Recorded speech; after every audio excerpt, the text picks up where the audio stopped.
Елбасымыз Нұрсұлтан Әбішұлы Назарбаев өзінің Қазақстан 2050 қалыптасқан мемлекеттің жаңа саяси бағыты атты стратегиясында жалпыға ортақ еңбек қоғамын қалыптастыру арқылы елдің дамуына, еліміздің әрбір азаматының сүбелі үлес қосуына шақырған еді. Дәл осы жалпыға ортақ еңбек қоғамының республикалық деңгейде емес, облыстық деңгейде емес, жергілікті, аудандық деңгейде қалыптастырып, қазіргі ауыл азаматтарының қайнаған қызу еңбек процесіне араластыру туралы талқылануда. Осындай қиын қыстау уақытта егемен ел болып қалуымыз керек. Ал егемен ел болып қалуымыз үшін еліміз адал әрі тынымсыз еңбек етуіміз керек. Сонда ғана елбасымыз Нұрсұлтан Әбішұлы Назарбаев мақсат еткен әлемінің 30 еліне қатарына көріне аламыз. Қазіргі таңда заманауи жабдықтармен жабдықталған бұл қырғауылды ауылында 100.705 бала білім алады, 122 мұғалім қызмет етеді. Мектеп директорымыз Абдибаева Перизат Мұрақовна болашақ мектебіміз атты сұхбат алды.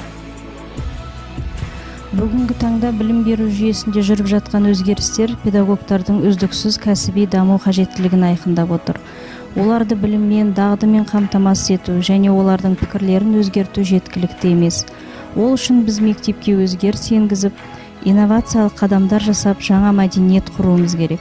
Жаһандану заманында өз тілін, салт дәстүрін жоғалтып алмай, жаңа ғасыр бәсекесіне түсе алатын өзгермелі өмірге икемді бала оқытып тәрбиелесек, біздің мектептің табысты мектеп болатынына сенемін.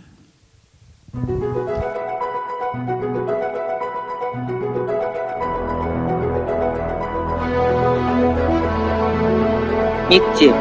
Келешек ел басқарар, жер басқарар, ел мен халқын гүлдендіретін, мейірін өсіріп, мәртебесін биіктер жасампаз жандарды тәрбиелейтін киелі де қасиетті ұя. Ал сол мектептің негізгі тірегі білімді де білікті ұстаз. Қазіргі заман талабына сай, әр баланың қабілетіне қарай дарындылығын дамыту, білім бәйгесінде дүбірлі жарыстар, 100-ден жүйрік, 1000-нан тұлпар шәкірт шығару. Осы ұстаздардың ерен еңбегінің жемісі. Абай атамыз айтқандай, ұстазсыз шәкірт тұл, шәкіртсіз ұстаз тұл деп адам баласына кісі болып қалыптасуына көбісі ұстазға байланысты деп ерекше атап өткен. Шәкірт ұстазға қарап өседі. Ол ұстазының білімін, берген тәрбиесін, кеңесін алады. Ұлағатты ұстаздан тәрбие алған адам жақсы қоғам қайраткері, ұлы тұлға болып өседі. Өмірін дұрыс бағытқа бейімдеп көркейеді. Алайда оқушыны білімге қызықтырып, өз әлеміне баурап алу үшін ұстазға дариядай терең білім, биік парасаттылық, талмас еңбекқорлық, таза ниет керек.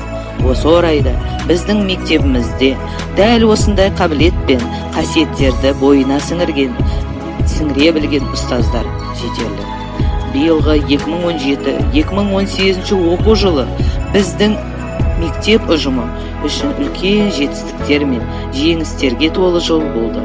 Себебі мектебіміздің білікті ұстаздары мен білімді оқушылары көптеген байқаулар мен сайыстарға, олимпиадалар мен конференцияларға қатысып, ұжым абыройын асқақтатты.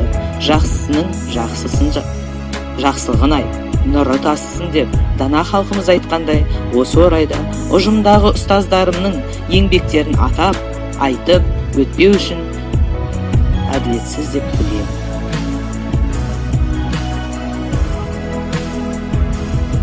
Сагимбаева Камшат, Мухамеджанова Багира Даулетказиевна, Абдирова Рахия Кабыловна, Қорғасбаева Айман Тоқтарбековна, Уразбаева Орынгүл Нұрымбетова, Ташенова Болған Таргиновна, Жалғасова Ләззат Сергазиевна, Өміржанова Рита Орысбаевна, Иманбекова Маржанкүл Қасымхан қызы, Бекназар Жанат Қуандық қызы, Күзембаева Қырмызы Каимовна, Қанағатова Анар Берекеновна, Калкузова Асем Абибулаева, Сулейменова Алина Еркиновна, Алтинбаева Динара Раманкуловна, тағы да сол сияқты басқа да көптеген ұстаздарымыз бар.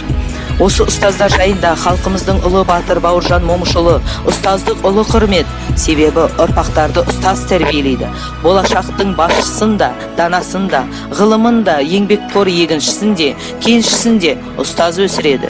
Өмірге ұрпақ берген аналарды қандай ардақтасақ, сол ұрпақты тәрбиелейтін ұстазды сондай ардақтау міндеттіміз деген екен. Шынында да бар саналы ғұмырын, жастық жолы мен күш қайратын тереңде тілеген білімдерін шәкірттеріне арнаған ұстаздар қауымына берілген бұдан артық баға болмас.